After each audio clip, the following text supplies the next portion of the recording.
You guys both co-own Obento. We want to start with your background and how you guys got started. I think we started out with $4,500. Like, this is a project. This is just like this project that might work, might not work. You'd have to put like $1,000, $1,500 or something like that back into the thing after we hit our rock bottom. It got to the point where we were actually like very busy with the DoorDash and everything like that. We're spending more and more time at FoodWorks, which like on an hourly scale, like it's pretty expensive. So we closed it in the December because it just wasn't making money at that point, and we just knew like we needed to do something else. Dude, what's this? COVID's going on. School's not even open. They're not even using it. If we just pay them, can we just like use it? Hey, I'm a local business. I'm just trying to borrow your kitchen because you're probably not using it. Like, I'll just pay you for it. We didn't pay ourselves for the first like 3 years. Sure. Japanese food's cheap. It should be like a thing where you can go multiple times a week and still not, be breaking your bank or whatever. If you're doing it with purpose and you love what you're doing, because yeah, you're gonna get punches thrown at you all the time. You're gonna get punched in the face 100 times, and you gotta be able to stand up and be like, that was funny. You know what? We're gonna figure it out so we won't get punched next time.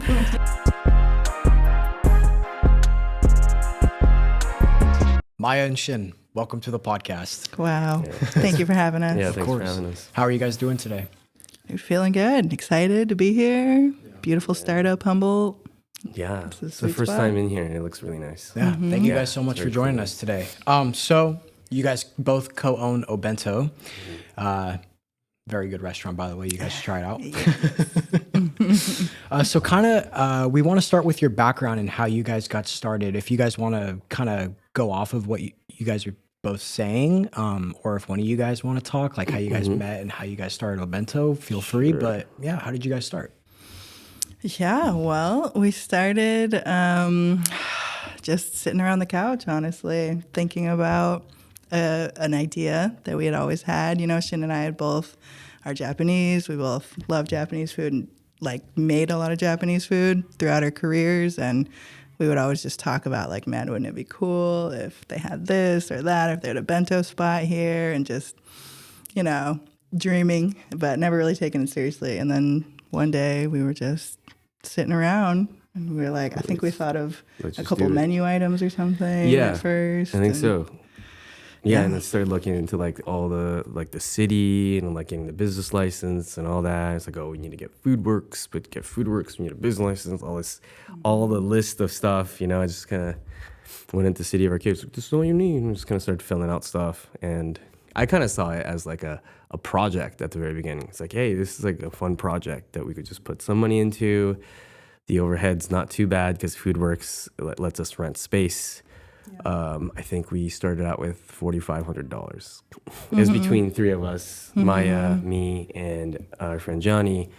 It was like $4,500 between three people, which is like, I did not think it would get this far with $4,500, to be honest. Like for a restaurant, like a food business, like that's like my dad owned a restaurant and he spent hundreds of thousands of dollars. So it was just like, kind of blew my mind that we got like to go that far with it, which is pretty cool. Yeah, there's a lot of questions that I have from that. But the first one is $4,500 too little to start a restaurant business? And what year did that start? I'd say 2019. Yeah, so it's right before COVID. And was that $4,500 too expensive in 2019 or too cheap in 2019? I'd say if you could get more money. Yeah, it was tight. If you get more funding. Like I was saying, it's like we didn't go like, oh, let's get investors, this and that. It was more like, this is a project. This is just like this project that might work, might not work. Yeah.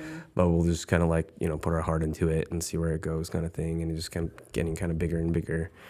So it's kind of snowballed slowly over the course of 7 years now, I think. Yeah, and being really frugal too when we started. I mean, we had like 2 cutting boards, I remember.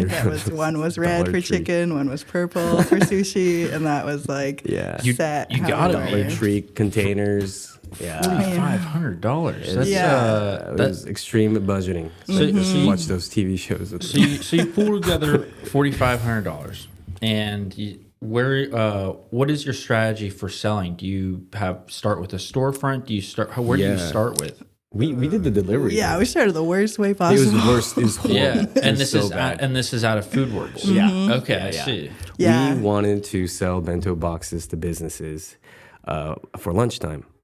And so we just go around all these businesses, giving them samples and be like, hey, if you guys want this for lunch, we can get it delivered to you, which like we were doing it way too cheap, way too like just the logistics. It wasn't even just Arcata. It was like Eureka, Arcata. Did we even go to McKinleyville? We had different days. Yeah, it was like Wednesdays horrible. Eureka, Thursdays Arcata, and you would have to order the day before by 3 p.m. with us to get your thing and pay, and then we'd make it all that morning, and then I would drive around while Shin would clean the kitchen, and I would drive around and deliver everything.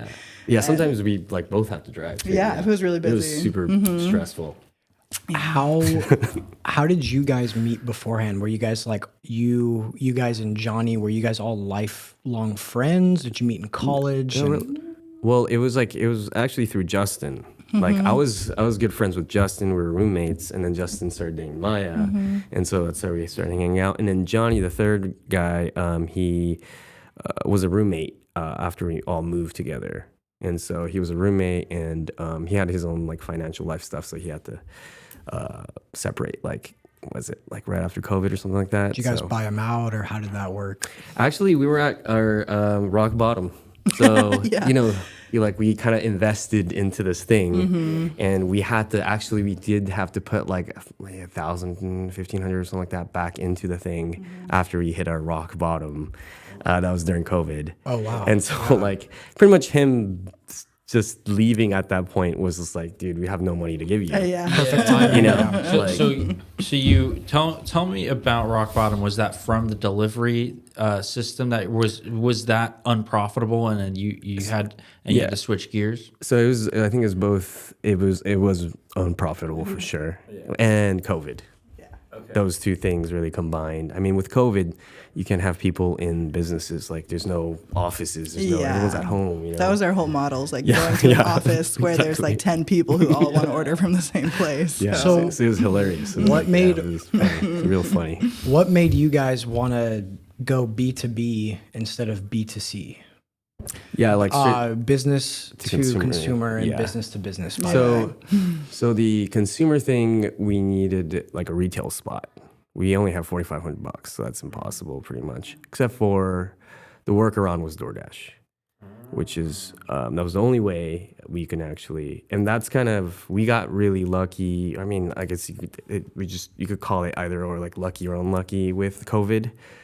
But we were small enough, and we kind of hit our little rock bottom, so we were able to kind of pivot pretty quick because it's just such a small little project, you know, from going from business to business to consumer by just doing, like, instead of doing deliveries, we just go through DoorDash. So during that rock bottom period, you guys were like, all right, this isn't working. COVID, we're not selling anything. So let's try and start selling to people. So that's when you guys started working on getting your licenses and food stuff, FDA, whatever, blah, blah, blah. Yeah, so that food stuff was already before that, because we already had used FoodWorks before that for the kitchen to be able to even like make the bento boxes to deliver to businesses. So we already had FoodWorks. We already had all the health stuff. Like, all we had to do was convince FoodWorks to let us just start doing DoorDash right to let us sell out of the commissary. That's something that nobody had done before at that point. Have people go to FoodWorks and pick up their items. You guys pioneered with FoodWorks selling, doing a third-party delivery service.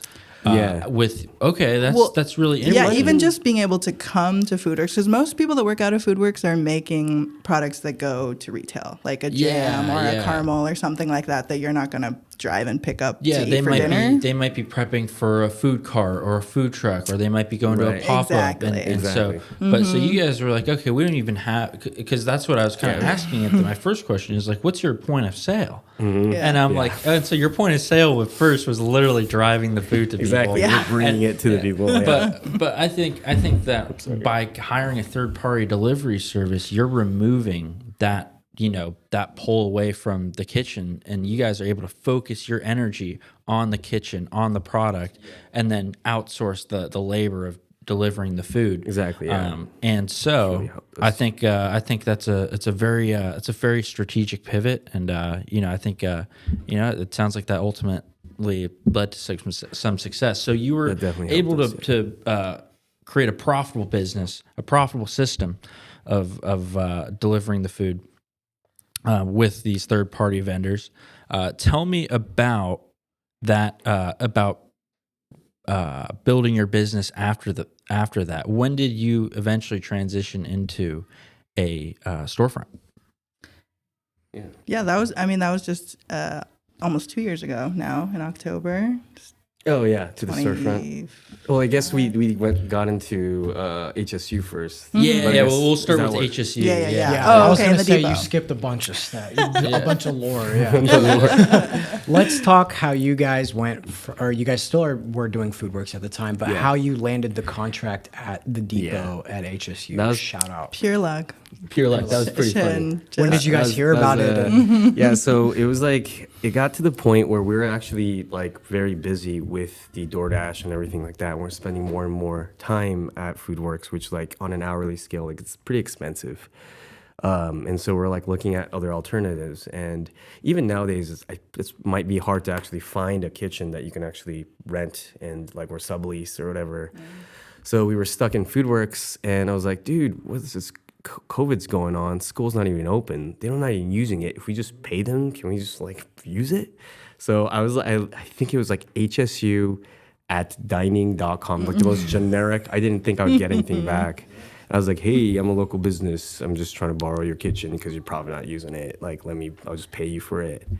And then they're like, actually, we're looking for people to vend for us and all that. So we're like, all right, let's do it. Just like from there, it was just like, Yeah, we just went in. I remember we met with Kyle, and he showed us around. Shout out and Kyle. yeah, that's probably when we saw you too. Yeah. One of the first times walking around and stuff. I remember Kyle was like, "Oh yeah, you can take whatever space you want." So like in that depot, we were the first ones in there. So he's like, "Pick any spot." Any I was like, spot. We want the biggest we spot had our coming pick in. of the litter. Yeah. Sweet. So all the previous businesses must have like moved out or Gone. Yeah. and then Be- so because they transitioned, they hired a third party to do their food instead of Yeah, it was the an college in-house. doing their food. It was in-house dining, and now it's Yeah. Compass.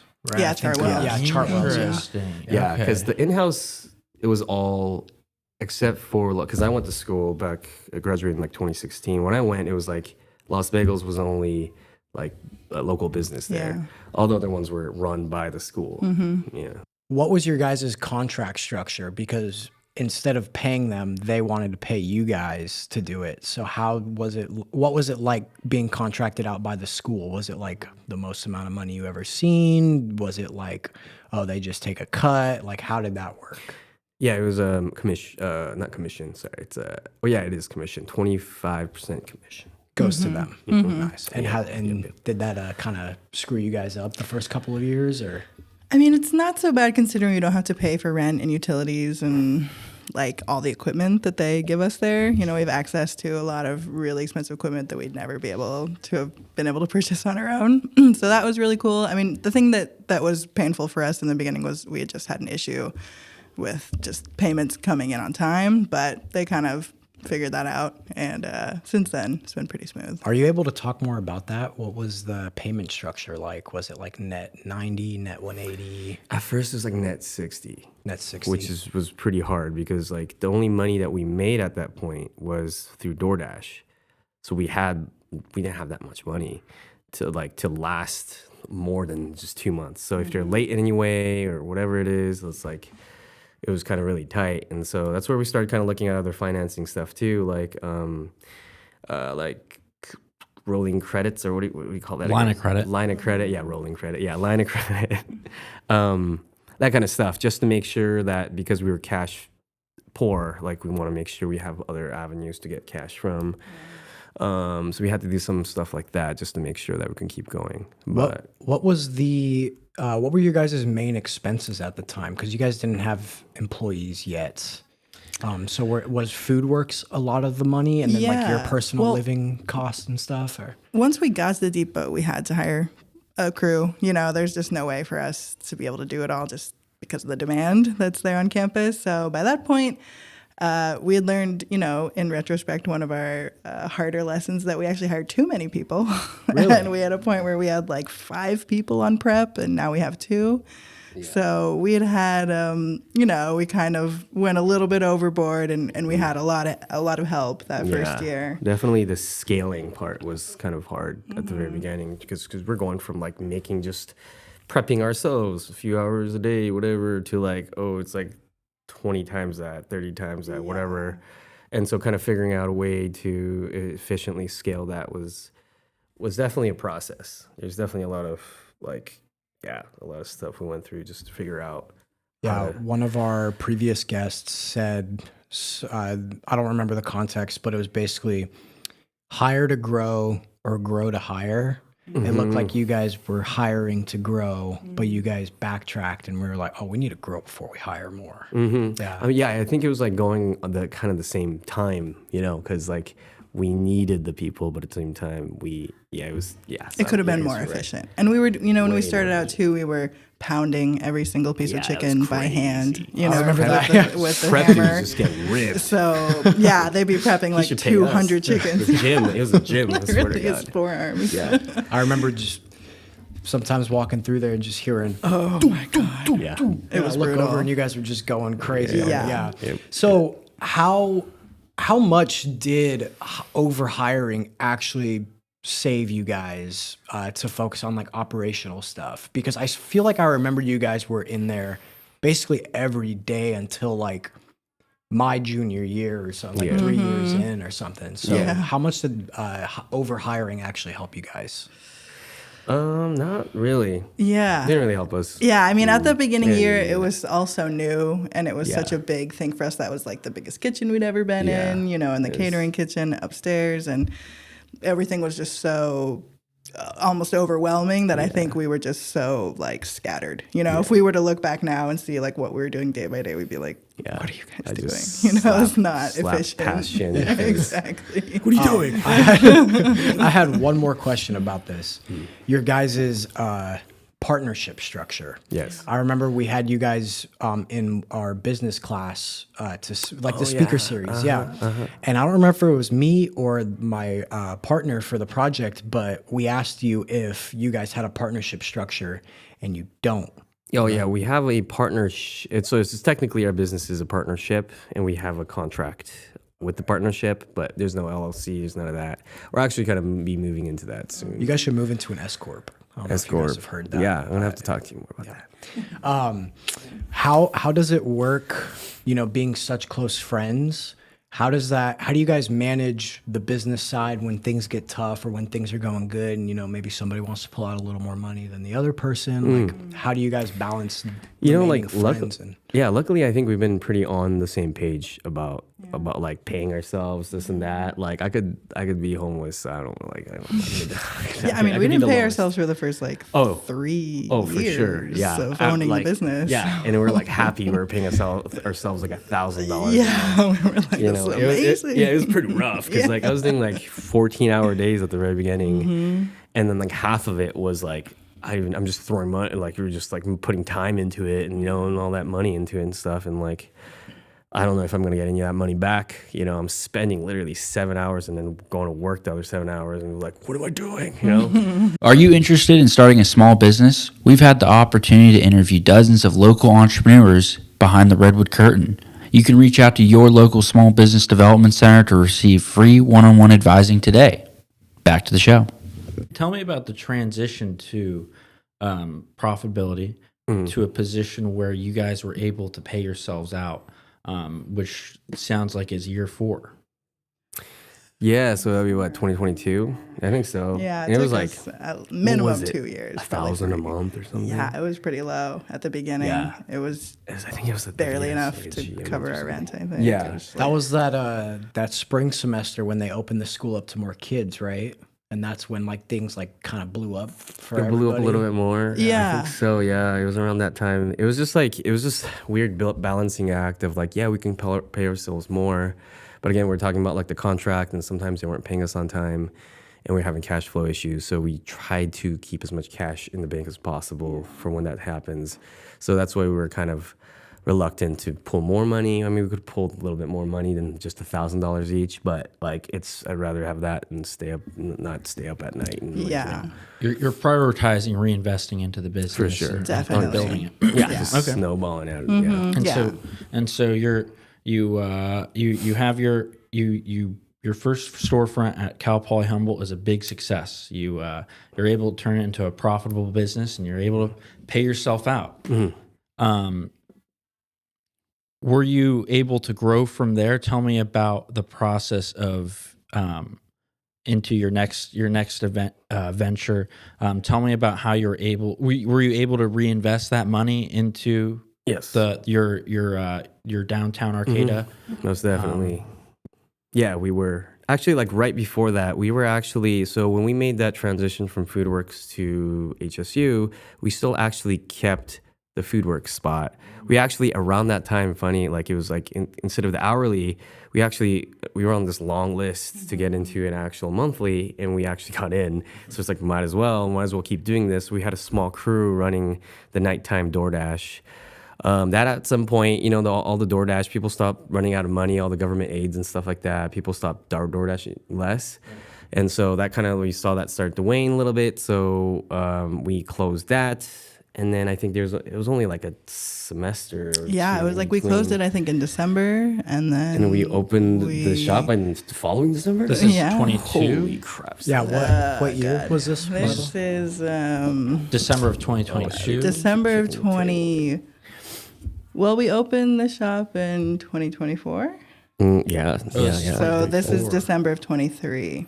Wow. December 23, we closed the shop, and then we signed the papers, I think, No way. like June. Yeah. I thought that the was following 24. year. I feel like I remember when I asked you guys about your storefront, and you were like, we're opening. Like August of 2024.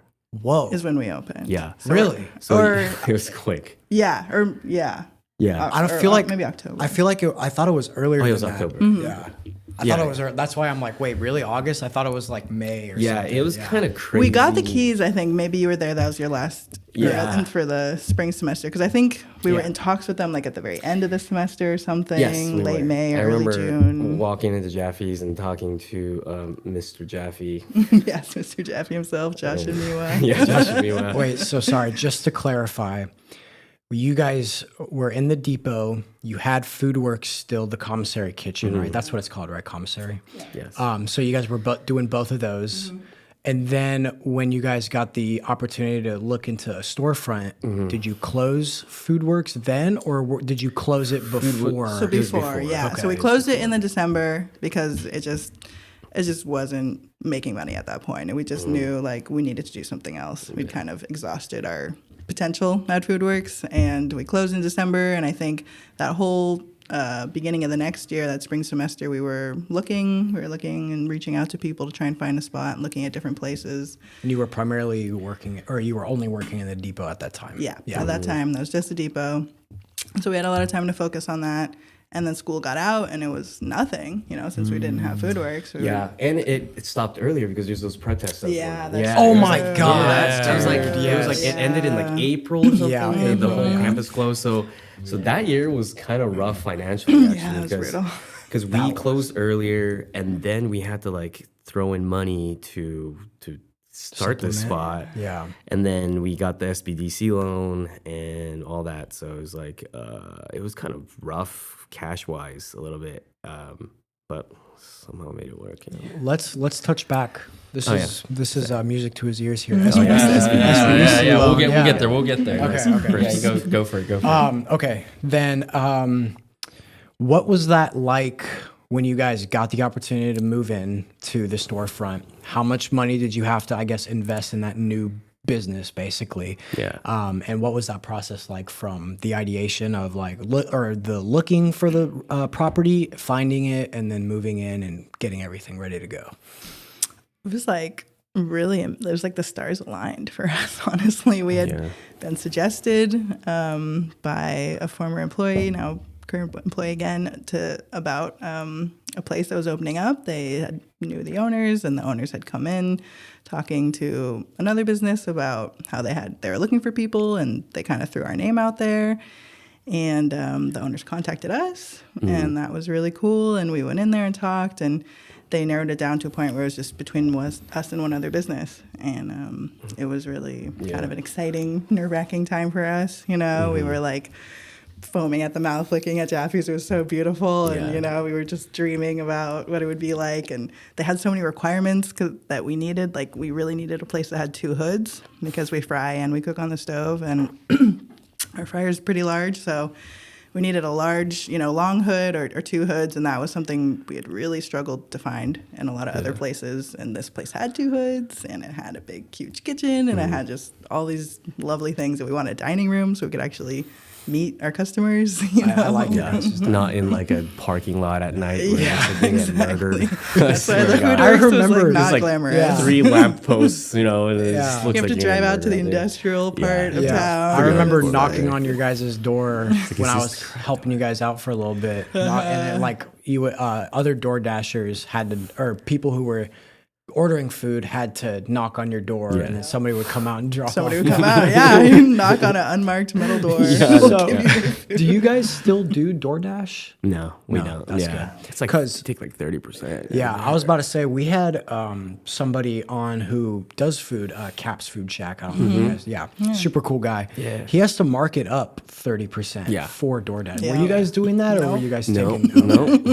We were taking that. If you guys were to go back, would you mark it up 30%? I feel like it's a little bit more. I mean, a little bit more. I mean, part of the thing, like our whole business model is that we're cheap. That's our biggest thing. Like, we're not trying to compete with Tomo and Nori and, all these like more high end Japanese restaurants. Like, we try to keep it cheap. So, like, I think we were selling the katsu bento for like Dude, like $10, I insane. think, It when was we a first full bento opened, for a box, whole yeah, bento yeah. box Which with was not rice doable. and salad and edamame and all these things. Yeah. Like, I think our most expensive item was like $13 or something on the whole menu. Really? So, That's crazy. I mean, this was before COVID too, so it was a little bit more doable, but it's still like super cheap.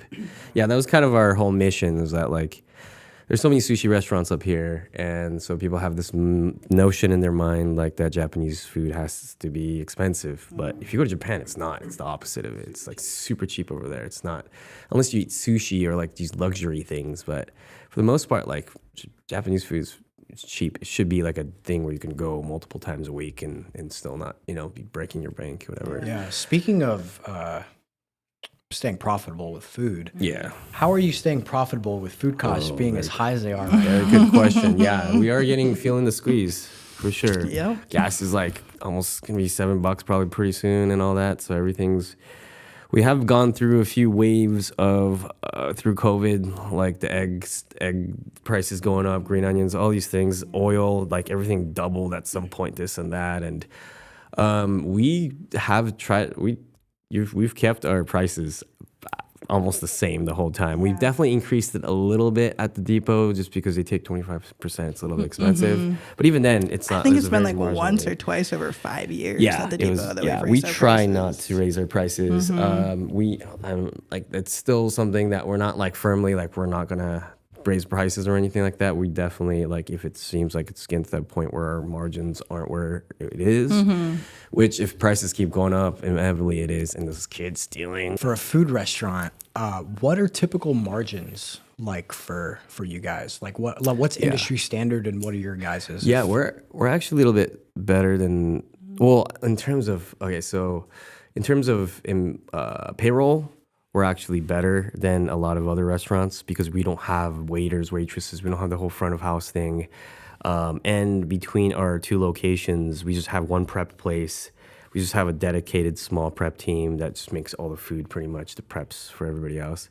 So in terms of like, I think we've got it down with payroll significantly compared to like Tomo's, all these other restaurants in the area. Our food costs, because our food prices are so low, the margins are like not that good. It's like 40%, something like that. And what are they supposed to be? They're like usually floor around like 30, something like So that, 40 30 still some percent. good for you guys? Yeah, it's like that's the thing. We played we're a numbers game kind of thing. We're like we mass produce. That's the only way we can get away with selling $10, $11, $12 bowls of chicken. Bulk. Yeah, We're yeah, selling we a have lot to of sell. It's kind of meals. like In and Out, like it's limited menu, and we just sell a lot of it. Yeah. Otherwise, we can't make the money to do it. So that's kind of like we're on the other end of it. It's like not the high quality stuff where like, you only have like a handful of people come in. We have Order higher that demand day, because of yeah.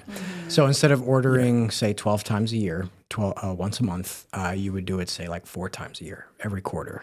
right? And that brings costs down significantly, right? Oh, you're talking about like ordering, Like oh, in bulk, yeah. Oh, Obviously, yeah. food doesn't last. Yeah, No, that's like our business model is more Yes. like bulk. You Yeah, know, yeah, like when I we're guess selling more.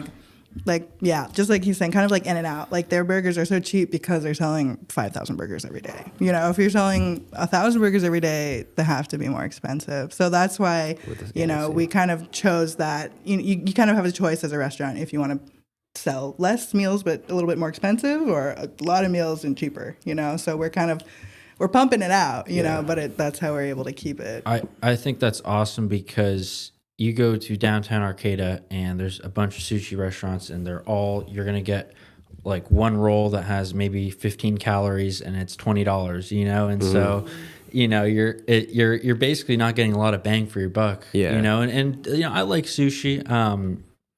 I'm half Japanese and I grew up, my mom cooked everything and, Awesome. those cheap foods that you get, like, they're better. Like like at 7-Eleven and Family Mart and stuff. Yeah, the exactly. Japanese like Japanese 7-Eleven, like there's a lot of like but in America they like the delicacies, the sushi, the really high end expensive stuff, or what we consider to be, and so.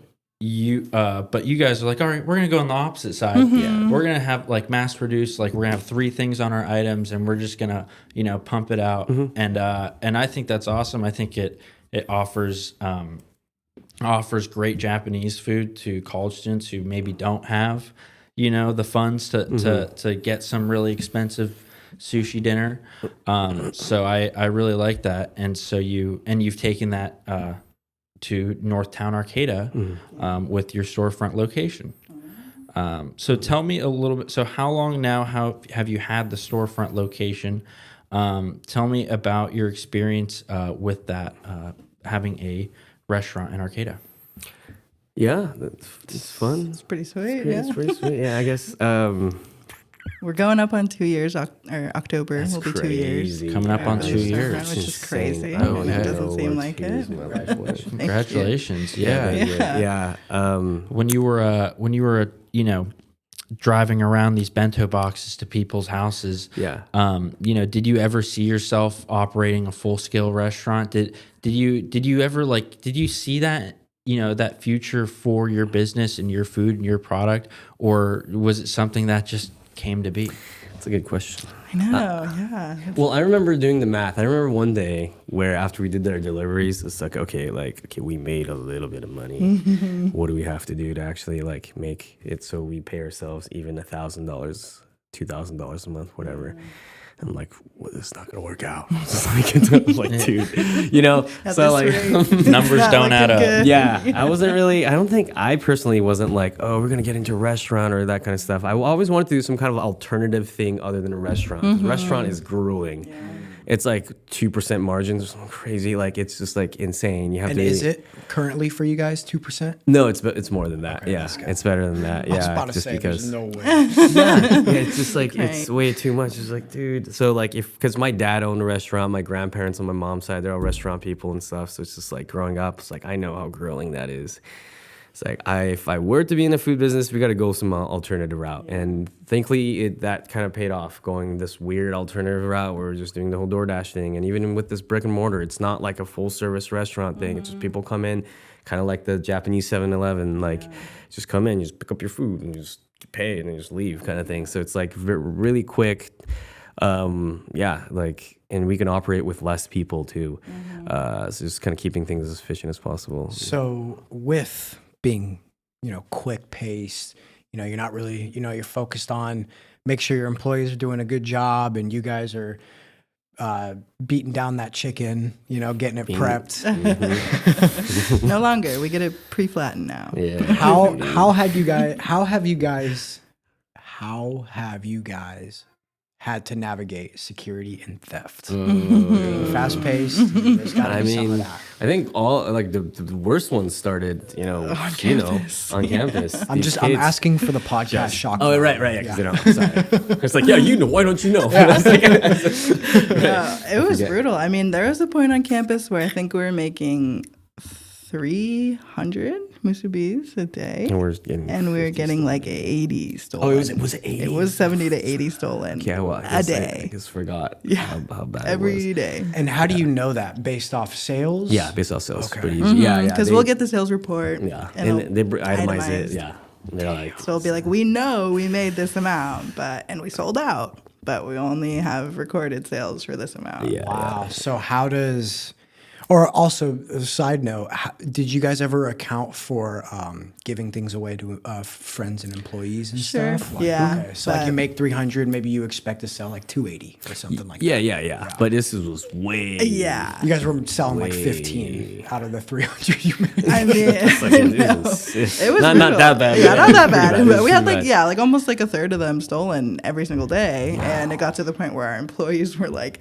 getting stressed out looking for thieves and spotting them. So and pocketable. yeah, so We should've made, pocketable. like, I a mean, you could giant just hold it one. in your hand. Yeah. You can put it in your sleeve. It's so easy to do. And we'd be trying to look for people all the time. We'd be they take a Masubi from the case and then we'd watch them, make sure they go through the checkout, and it got really stressful. Honestly, some of our employees were like, "I can't even look anymore. It's too much." And Some of your employees are troopers, because wasn't there like one or two of them that were just like basically dedicated to watching for that? Yeah. So you know how who you are. when shout out Shout out.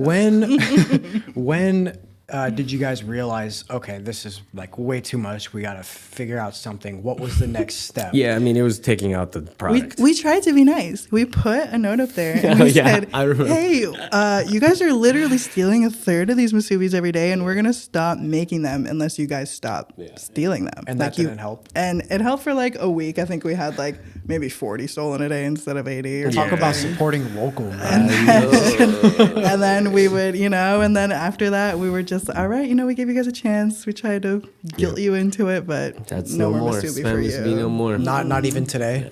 Well, at the shop there is, at the main shop. Well, downtown. at the depot, On there's campus now. No. Wow. Damn. Are people That's what- bummed about that's what that? Do they go to your storefront? That's on now? them. Yeah, see, that's it. yeah, call your that friends is a out on cool stealing. pull. Yeah, It's not cool. Yeah, like it's a good advertisement. Be like, hey, we don't have spam here. Over there. Yeah, Go to come our- to the main Yeah, shop. go to their shop. Yeah, so So, what about this main storefront? Are you guys experiencing stuff there? What's going on? especially over with those high school kids stealing. There's schoolies that coming. article by the high school. I know, they even wrote the pepper article box or whatever. Yeah, I laugh for Link in the description. Obento bandits. Yeah, link in Yeah, description. about how they feel bad, but not bad enough to stop stealing. Wow. Basically. Yeah, they're like, I don't want to be in line. Or it's too Yeah, expensive. it's or too whatever. so I'm long to just wait in gonna line for steal. 10 minutes for their food. So, yeah, I mean, for a while, we were too busy. I mean, especially since that article came out, we pretty much have somebody just go out there every day because the high schoolers come in and go within 20, 30 minutes. They have a short lunch break. So we just have somebody literally stand there and mad dog them because otherwise they're going to steal. And, they'll point you out if you're doing something. We'll tell them, hey, look who picked up this and da-da-da. And that's kind of the only way we found. I mean, we've talked to other people in the community who say, you can, take footage from your camera and send it to the high school, and we haven't gotten to that point, yet. But we just, I mean, a lot of them have parents who have been in the community for a long time, and they know how important small business is to this community. And, I think it's not all of them. Like in the article, there's kind of, dueling sides. I think some kids are, protectors of the small business, but yeah, that's basically all we can do is just stare at them and really watch who picks up everything. What's the craziest theft experience that you guys have gone through, either at the storefront or the depot? Didn't we have one time with the DoorDash even where someone didn't pay? Wasn't there like something where you had like a couple $100 worth of Oh, food? that was something. Yeah, we had a really big DoorDash order. I think it ended up getting canceled, or they canceled it or something last minute after we'd already sent it out. That might have Something like that. It hasn't been too, because again, our products aren't hundreds of dollars, this and that. So. Yeah, you have to steal a lot of product. You'd have to For clean the $200, shelf. yeah. I mean, our most expensive item is a full bento box for $20. $22. So you would really have to go crazy. Yeah. So what do they say? For example, they bought like 10 of those big bento boxes, so a $200 bill, and so you guys send them out, and then they cancel the order, but the driver doesn't know that the order's been canceled because it was one of your own employees. That was when we were through DoorDash, I think. Yeah. So it was a DoorDash incident that I honestly can't even really remember. It was so long ago. But I think it was an issue, where they had like called and they had to cancel it, but they canceled the order, but their food was still delivered because the driver didn't know or something like that. Maybe it was a driver that stole it or something. Something There happened. might have been something with that too, actually. Like the driver actually was like, Oh, you know driver. what? That was one. No, that we was had one. The we had driver one where the stole it. driver was just like, I don't care. Yeah, it was like, I think we thought he was like, it was like his last day working at DoorDash or something, and he was just cashing in because we'd sent an order with them, and then the customer called like whatever half hour later and said, hey, I never got my order. We contacted them, and DoorDash couldn't get a hold of the driver. Whoa. And they just Yeah, they he's took like, off I with can it. probably do this once or twice. I'm just gonna like steal the Oh, food, yeah. go DoorDash, and like take off. Damn. Yeah. We definitely had that one. Yeah, there's But a then couple of it those. probably they probably like track you down and like either legally like DoorDash probably like Right? They maybe probably got their, maybe like, it hits credit card on maybe file it and hits stuff. collections or something. Yeah, something happened with that. Something probably happens with that. Well, I think that's one of the reasons why, like, because there was a time where DoorDash and Uber and whatever, all those like delivery services, it was like the Wild West for a little while, but now there's like background checks and there's like safety measures to make sure your food isn't tampered with. Tampered Yeah. with. Stickers and all that. Have you guys ever had to deal with DoorDash drivers like eating the food before they get to a customer? I've never Not that I'd experienced that. heard of. I mean, back when we were in Foodworks, we were pretty much only doing bento boxes. We had a couple little appetizers, and those lids lock on. So it's hard to even open it in general. We were using the plastic bentos back then. So I know. So you would, it would be pretty obvious, I think, because they would have to like really bend the plastic to open the box. So I don't think anyone ever reported that. That's good. I think the worst thing with DoorDash was like the user interface on that thing sucked. Because there's a time, remember probably the most stressful thing was like we opened, we pushed the we're on kind of button on DoorDash, and we're like waiting around. It's like, okay, there's no orders coming in. It's usually busy around this time, and then like because we're on settings or something like that too, and then all of a sudden we get this knock on the door. We open the door, there's just like a bunch of DoorDashers just waiting. We're like, what the hell happened? So we go to the main page, and it's like was automatically saying accepting Automatically every single accepting the order. order. And it didn't not make any notifying sounds. us. It didn't do anything. And you guys had nothing Because we were like prepared? looking in And the we had system. because it had been normally it sends a big notification and we have to click it and we have to say how long, but it was just set on this weird. I think we had just gotten a new tablet or something. It was set on this new setting where it just automatically accepted it and it didn't even alert you. So we had no idea, and there was like 5 dashers outside, each with different orders, Holy waiting crap. to pick it up, and we had started nothing, and we were like so freaked out. Yeah, that was so funny. But I don't think that was nearly as stressful as the sushi taco night when we debuted our sushi the sushi taco night was pretty big. That was so rough. I mean, At that was a Foodworks? learning moment for us. Yes, because we debuted this new item that we invented, the sushi taco. Very good, by the way. Thank I you, miss thank it. you. And we advertised it on Instagram, and we put this whole big thing out. And we were accepting pre-orders too. And we had already had a ton of pre-orders by the time we opened. And then people were calling in. I think it might have just been only me and you. Yeah, it was only me and you. We didn't have our first employee yet. And I would be like on the phone while I'm rolling the sushi, and she would be like running around cooking the food and plating everything and doing everything else. So I'd be like taking the order while I'm making the roll. And we just got to a point where I was just so frantic, and I was just kept on accepting orders. I just kept on accepting more and more orders. Like, okay, that'll be 15 minutes, that'll be 20 minutes. Until we had, I don't even know how many tons, like tickets stacked up. And I remember Shin at one point was just like, stop taking orders. He was like, stop answering the phone. I was like, okay, fine. And I was just like locked in and focused on getting out the orders we could. And the phone was just ringing like the whole night. I think we like even just left it, like turned it off or something, because I was so stressed, and I was like, okay, we need to focus. I can't be taking any more orders. And we're running around and getting the tacos out. And that was so And I think hectic. like those moments were really, because like I remember at the end of the day, we were like at the end of the night after we cleaned up, because we were still roommates at that point. We just sat down in the living room like, we got to do something about this. We can't just what keep was this. So like there's a lot of these little learning things. I think that the starting with the $4,500 really helped us, because like we learned every single lesson possible going through this thing, instead of being like $100,000 brick and mortar. You've never been, never actually ran this, but you have this opportunity. You're gonna do it, kind of thing. I feel like a lot of businesses do that. They're like, we're gonna get angel go investors, all we're gonna get in. this money, and just shove it into this thing that you've never done before. So you're just freaking out. think Instead, that's we had good. little freakouts. Yeah, Yeah. Yeah, like, and it was a very baby forgiving steps. environment too. Yeah, You know, exactly. we can just post on Instagram to Exactly. our 200 followers. Hey, sorry, we're closed tonight. You know, Yeah. and that was it. I think it's good that you guys started the way you started, because if you guys got a huge injection of like $250,000 or something, you're like, let's go all out. Let's pay ourselves $10,000 a month. Open a storefront, get a line of credit or whatever, go crazy, and then you guys probably would have been out of business. Exactly. Business Oh yeah, is we would have basically wasted a ton of money. A lot of money. So that's good that you. It was, I guess, the stair step approach, where you start with one SKU and one something, and then you move on. You or hire one employee and open up more stuff. Yeah. And then eventually to where you guys are at now. So Totally. that's really good. Yeah, we just had one employee for a long time. Like, Yeah, we definitely baby stepped that. Like, Yeah. it was, What was that like, hiring your guys' first employee and trusting them? We were very lucky. She was really good. She's probably one of our best employees we've ever had. Shout out.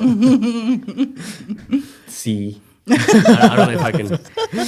Yeah. Still remain anonymous, but she you was, know who you are. She was like, we were really lucky to get her as our first employee, because she was great. She was like, like we needed an employee, because at the Food Works, like where we're saying with the taco night and stuff, we're freaking out. We're like, like just answering the phone and stuff really slows down everything else you got to do and all that. So she was the one answering the phones, preparing all the bags and stuff like that, just having everything ready, dealing with the pretty much the money. front of house of everything.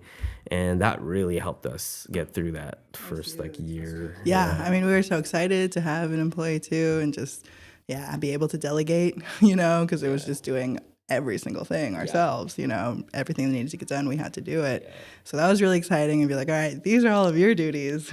And so now we can do this. And that was, that was cool. And so she was very organized and like helped us out a lot. So it was exciting. Yeah, I think we went through, our payroll was through Express. Through Express in Eureka. Do you guys still use? No, they're too expensive. Like with one employee or like a few employees, I think it's worth it, because she was technically not our employee for the longest time. It maybe like, I think dark staffing is kind of similar in that kind of way, where Like it's under like the table type stuff? it's all legal. It's like a third party. So she's like hired through Express, basically. Oh, okay. But Yeah. So gets That's sent kinda- to us. all the insurance, everything like that. That's kind of backwards. Shouldn't it get cheaper as you guys scale? Like that bulk. Like if you buy 20 pounds of chicken, it should be cheaper than if you bought 20 pounds of chicken over 20 days. Yeah. So I think for that place, it wasn't really meant to be for like big businesses. It was for like a place, like we had learned about it from Little Japan, where I had worked for a long time, and the owner there had, I was an employee of Express when I worked there. And I think there's only, 3 or 4 people who work there. So for a crew that size, I think it was really good. And it was local, supporting local and everything. But as we grew, to 10 plus 15 people, it just wasn't. yeah, we started using that like Gusto. Yeah. Yeah, and that really it's a lot cheaper. Don't use QuickBooks. Yeah. Yeah. No. They'll kill you guys with fees. Yeah. Yeah, I'm glad we went to Gusto. They've been good to us. Yeah. So you were essentially outsourcing your HR with Yeah, we were outsourcing. Yeah, the insurance, the HR, pretty much everything. Yeah. Okay. Awesome. At least for the first few employees, or was it just with Chris? But eventually, Yeah, it might have just been with the first like 3 or so. Yeah. But eventually, you gain enough employees to where it makes sense to have your own HR system, and so you adopt that, and you go ahead and proceed. So, how many employees do you have today 10. Yeah. between both? Yeah, I think it's like 10. Yeah. How do you guys feel being, I guess, liable or what, I don't know the word for that, for paying for somebody's livelihood, when at one point you guys couldn't even pay for your own livelihood? How does 10 that feel? people. Yeah. How does that feel now? Yeah, it's nice. It's a lot of pressure. It's Look at my eyes. Has there ever been like a week or a month where you guys were stressing really hard about not making payroll? No, actually, no. Luckily, Never. no. Yeah. I think part of it was because we grinded so much and paid us less. We're the last people to get paid. Yeah, we would definitely pay Yeah. payroll before ourselves. Yeah. If there was ever a situation like that, Yeah, we're we would Every take- good business Always the last person to be paid. And so we made sure we have enough cash of whatever project we're doing. We had enough cash to be able to pay people and have, like, if we're tight on cash, then we use a business line of credit, that kind of stuff. So we never got to the point where, like, we can't pay our employee. Yeah. Yeah. We definitely, because that would kind of mess me up mentally, like I don't want that, especially employees and stuff. Most people think they have a content problem. They actually have a clarity problem. In the modern economy, attention is the global currency. AAA Productions helps build repeatable content systems to scale your authority. Connect with us using the links in the description. Thank you, and back to the show. If you guys don't mind me asking, you guys can ballpark this. What was your guys' budget to open up the storefront, get all the equipment, all that stuff? Yeah, through SBDC, we borrowed 85 Gs. We put 15 Gs of our own money into it, so it was 100,000. Luckily, we already had the 2 hoods. Like, most of that was in place. A good chunk of the money went into buying the equipment there from Jaffe's directly, so we didn't have to, like, buy new stuff. fridges and all these Some of those things. things are kind of breaking down Yeah. now, but that's just how that works. And we didn't really have to do much. Like, her brother came up and he does carpentry and a lot of woodwork and stuff, so that really helped out. And Yeah, he came and helped us put in that table, that bar, and we bought He that really helped us. slab and kind of took down some stuff to put in where our hot cases are. But we were lucky, really didn't have to do much. It was just that and then some of the plumbing. We had to add some sinks. Yeah, and then the mural we didn't want to take off because it was beautiful. And so, like, we're very lucky that, like, from us signing to, like, us actually starting was only like a few months, like 4 months or something. Yeah, it was like we didn't June have to to move October. some stuff around. Yeah, It was quick. yeah. How long did it take you to pay off that loan? We're still paying it off. Oh, okay. Yeah, it's been like 2 years. Nice. It's a 10-year loan. I think. We're locked in. 10 years is still pretty short. So if you not a lot of folks have 85 grand just lying around. I certainly don't. But it takes that amount of money to start a restaurant. I think, if you want to be able to start a restaurant, you can borrow $85,000 with local banks. There's different lenders and different options. You can learn more about that at your local small business development center. You can get free one-on-one advising, work with a financial expert to decide if lending is a good option for you. And if it is, what is the optimal way to do so? So if you're interested in starting a business and you need some capital to do so, come on down to your local small business development center and they can help you finance your business. Back to the show. Shout out. yeah, no, I really highly recommend SBDC. They were Yeah, they super helped us out awesome. a They were lot. super awesome. They helped us out a lot and, like, really reassured us of, like, what we're doing. It was like this, it's like a feasibility thing of, like, is this even a good idea? Totally, yeah. And then Hannah was a representative, I guess, like, looking at most of the stuff, and we're getting nervous, like, are we good? And it's like, well, most of the time, if you get this far, if you're already a month or so plus into having conversations and looking at financials and stuff, most of the time that means you're all, like, you're gonna be okayed. Yeah. Because, like, we would have told you no right away if it looked like a bad business, Yeah. And so I was like, okay, like, we're probably gonna get this. So, like, just gotta, like, push through it. And luckily we did get it and stuff. But Can I ask you guys something about that? yeah. If you guys say you guys didn't pay yourselves at all for 1 year, would you guys have been able to pay off the loan in 1 year? Yes. If we just completely didn't pay ourselves in 1 year, Probably. with that last year's, Yeah. with our last year's salary, because that's definitely last year was our biggest year. And is this year on track to being bigger? Or I think at least the same, if not a little bit more, just because I think Cal Poly, they changed their system where they have to, the kids have to get meal plans for an extra year or something like that. So you have more kids walking around with meal plans, and so How does I think that we're gonna work have for you ourselves. guys? How much do you guys get of meal plans? The flex, so there's like the flex dollars, and then there's like the meal exchange. We don't do meal exchange anymore. I remember you guys. Yeah, used they to, cut us off. Yeah. Yeah. Yeah, because we Wait, actually created a burger karage, or it was Yeah. Katsu Katsu burger at burger, first. Yeah. Because they wanted us to make this like this thing for the meal plan that would cost X amount of money, and it would be like this like fries and a burger, and then but Goated we made it choice. for that, but they're like We were doing too much. like 200 burgers a Yeah, it was day. insane. You're taking up all the meal swipes. Everyone was that's coming what to happened, us yeah. for the meal And- swipes I remember instead of that's the them. Does Place that mean that you people guys go still to. get 25% of that? Is That it still was a cash structured value, meal or- where we just got a straight amount of money per meal exchange. Yeah, And how much was that? it was like like- 7. Yeah. You Or guys that got- was the value of it. Yeah, because the school paid for a portion of it. Yeah, the school I don't really also, remember, actually. it wasn't a great deal for them because they kind of filled in the gap. Because I think the price of the thing was like $3 for them to buy it on the meal exchange. Yeah. But they would subsidize kind of, and so Yeah. they would So they get were us up to the losing- $7.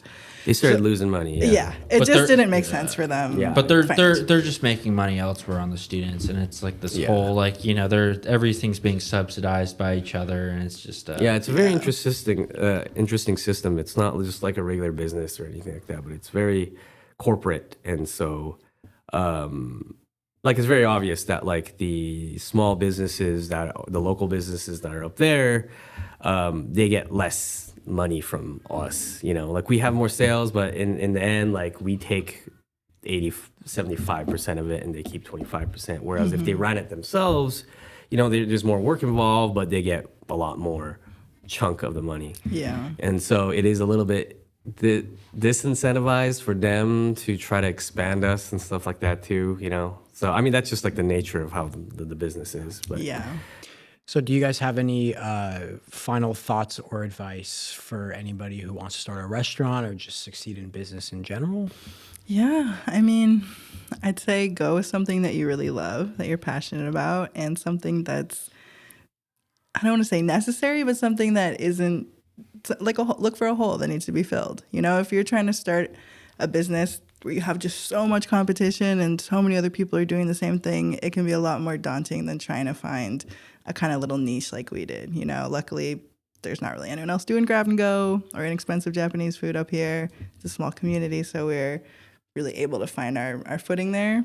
And so look for something that, it really makes sense in the community, that the community needs, I would say. yeah. And just like, I don't know, staying positive. Just kind of, if you're doing it with purpose and you love what you're doing, it's going to test you, like if you actually believe in it. It's like anybody be like, I believe in this. But if you're not getting paid for 2 years or however long and you're still doing it, and like that means you kind of believe it. So you have to really believe in it, and don't take it too seriously because you're going to not get any sleep. Yeah, you're gonna get burnt And yeah, out. you got to be able to like laugh and like, like be light with it too, because yeah, you're going to get punches thrown at you all the time. You're going to get punched in the face 100 times. And you got to be able to stand up and be like, that was funny. You know what? We're going to figure it out so we won't get punched next time. And like, yeah, I think that's what it is. Just falling down, getting back up, falling down, getting back up. At some point, you're just going to get good enough to be able to walk and run and all that stuff. So I really like that business kind of model and structure. And I would be more excited to talk more about that. So oh yeah, Thank you guys. Thank Thank you guys so you. much for joining us. Yeah, fun. thanks That for was having awesome. us Thank you. on. It's a good time.